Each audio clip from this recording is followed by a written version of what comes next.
3 in the books now. How you feeling after day 3? Great. Absolutely great. How do you like the energy and the focus and the enthusiasm that continues to kind of take this thing along? Well, what was even better was we did a jog through today, and that was kind of a test for me because to be able to get through this entire season, you have to learn how to practice with that jog through mentality. We wanted a little bit more than our typical walks at night. So this was truly a test. We've never done that before with the helmets on and see that, and everybody was nervous about tempo violators and things. We had a little instance with DJ early, but and he tried to bat the ball down and stuff. But I'm unbelievably impressed on how locked in they were. I mean, we didn't have many mental errors at all, and the guys were able to communicate and talk, which is what you're trying to create in that environment. Going 2 days with a conditioning test, want to be sure that they're ready to rock and roll tomorrow. Have you decided when you guys might put the pads on? Yeah, we're just going by the thing. So I think it's Tuesday. Tuesday. I think it is the first day we're allowed to.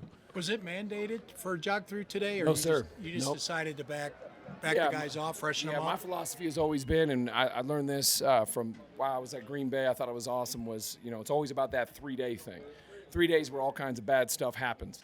And, I've acknowledged that after all my years, and then all of a sudden you see those things happen, so you want to be sure you can get them fresh. You can go back real hard on that 4th day. So that's what we'll do kind of continuing on as we move forward. We'll just make sure that we go nice, hard couple days and always have a little kind of refresher to get their legs back. Can you get through more plays, more things at that tempo, though?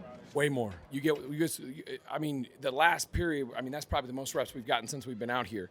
So, that's where you kind of give and take. There's so many things you want to cover, and this game is so mental that, everybody talks about the physical attributes people have and the amazing plays that they make, but nobody talks about their amazing intelligence, and this is the ability to just grow that more and more, so that's why we love to do that. So not to be a spoiler, but tomorrow sets up to be a longer, more intense. Longer, oh yeah, those guys, and that's the thing, you just spell it out for the guys. You say, hey, we're going to try to keep ourselves fresh, get our minds right, get our legs back a little bit, and then tomorrow, it's go time, and we're still going to be protecting the team and making sure we're doing the right stuff, but we're going to get a good one tomorrow. How critical are with having Sunday off to know that you can really ramp it up and then? Of course, yeah. So I kind of go through everything and scientifically meeting with everybody here and try to figure out the best way to make the guys be able to improve and not have any setbacks or anything like that. Because, hey, in the end, it's about availability.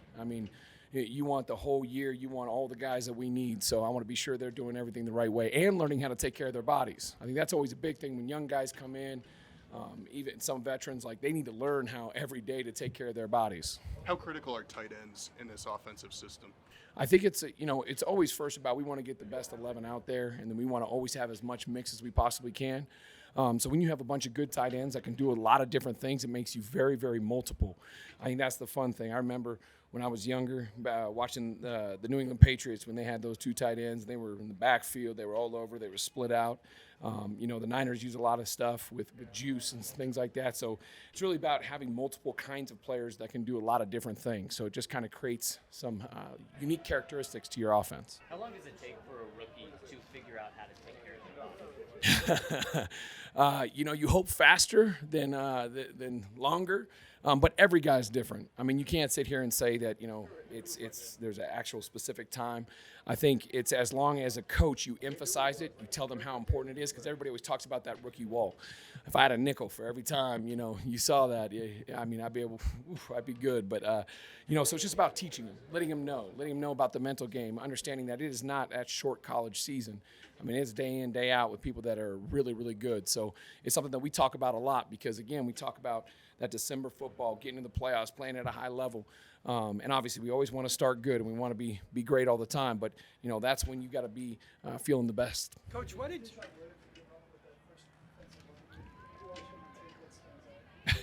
I'll tell you, he's one of those guys, especially when you meet him for the first time, you're a little surprised. And then, his ability to disturb and obstruct on that line of scrimmage is unbelievable. He's got a low center of gravity. His ability to use his hands and disrupt is just unbelievable. I've been really blown away by him, watching him, just from how he fights off blocks. He had one which was very controversial in our competition, is that he had an unbelievable swim move inside for a pass on a pass rush, and it was impressive watching him move. So he's done a good job, and he fights all the time and does and I'm just really happy where he's going.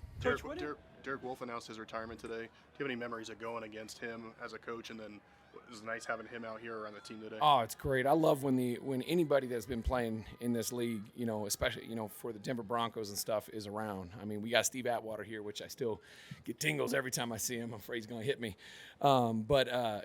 Anytime you can get a guy, especially of that caliber, to be around is awesome. I mean, have gone against him a bunch of times, and I mean, he was damn good. I mean, he disturbed the middle, was a big dude that fought, and I mean, he was scrappy, and I mean, so just to have him here and be part of it and be able to break the guys down is awesome, because he always has a lot of all those veterans. Nobody knows what it's like until it's over.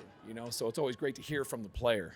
Coaches, we say it all the time. You got to work harder. You never know when that's going to happen. But I think coming from those guys, it means even more. And so I'm happy he's here. Someone who fights and is scrappy. And when Wolf played here, he'd occasionally get really intense in practices. How much do teams need a guy like that or guys like that somewhere in the locker room to kind of ramp up the tempo on everybody?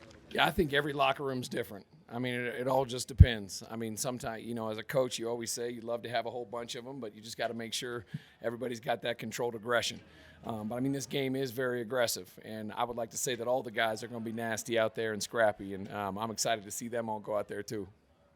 You mentioned during OTAs that you were pleased with the progress Jerry was making at that outside spot. What have you seen kind of in these early days in the room?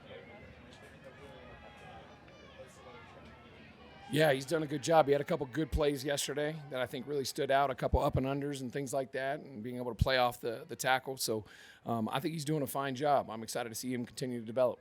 Coach, why did you want Melvin Gordon back? Because you didn't coach him last year. Melvin Gordon, man. I mean, dang. He is no, I mean, I've been watching Melvin forever. I mean, he's just a downhill, skilled player. He can catch from the backfield.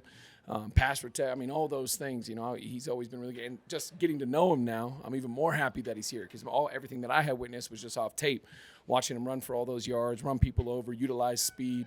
So I think for me, now getting to know him, it's even better. He's got a little swag to him. He's been doing this for a while. And so it's always great to have a veteran leader around. You did it with two backs with Dillon and Jones last year. Do you see, when you look at Gordon and Javonte, how they can fit together?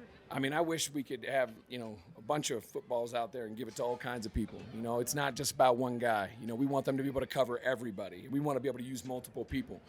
We want to put maybe 3 halfbacks out there, maybe 3 tight ends. You never know. I think it's all about being multiple and getting your best guys out there as much as you possibly can. So I'm excited to utilize both those guys. Talking about versatile players, with your wide receiver group, how do you teach them? I mean, do they learn individual spots? How does that process work? That's a great question. I would tell you that's probably, some other people might be upset, but I would say that's probably the most difficult position to learn in this offense. And again, it's because of wanting to be multiple. We don't want just one guy to do one thing. We don't want one motion guy. We don't want one outside guy. We want to be able to try to put them in as many different spots as possible. And just kind of build all their route trees, from whether it's in the slot, whether it's in super tight, whether it's out wide, whether it's off play action, whether it's deep down the field. So I think having all the guys that we've had, they've done a great job. We just throw them in there, and they got to learn it. That's, again, is just giving how much credibility I give those guys for what they've been able to do picking up this offense. And they've been working, and that's why it's great to have Russ here, the quarterbacks here, because they're grinding, they're pushing, because we want to do a lot of different stuff. Yesterday, Simmons highlighted Jeudy as someone that's been giving the DBs a hard time out here. How do you think Judy's been doing, learning and picking up that hard to? Oh, I think he's doing a really good job. I love the one catch that he had earlier. He had the exact same play the day before. And, he ran a good route, but yesterday was even better route. So he was able to take that coaching from day 1 to day 2. And I think that's, always what you're looking for all the players, to be able to talk to them, let them understand what we're trying to accomplish. And then once you see that come out on the field, it makes you really happy. So, he's doing a good job picking it all up.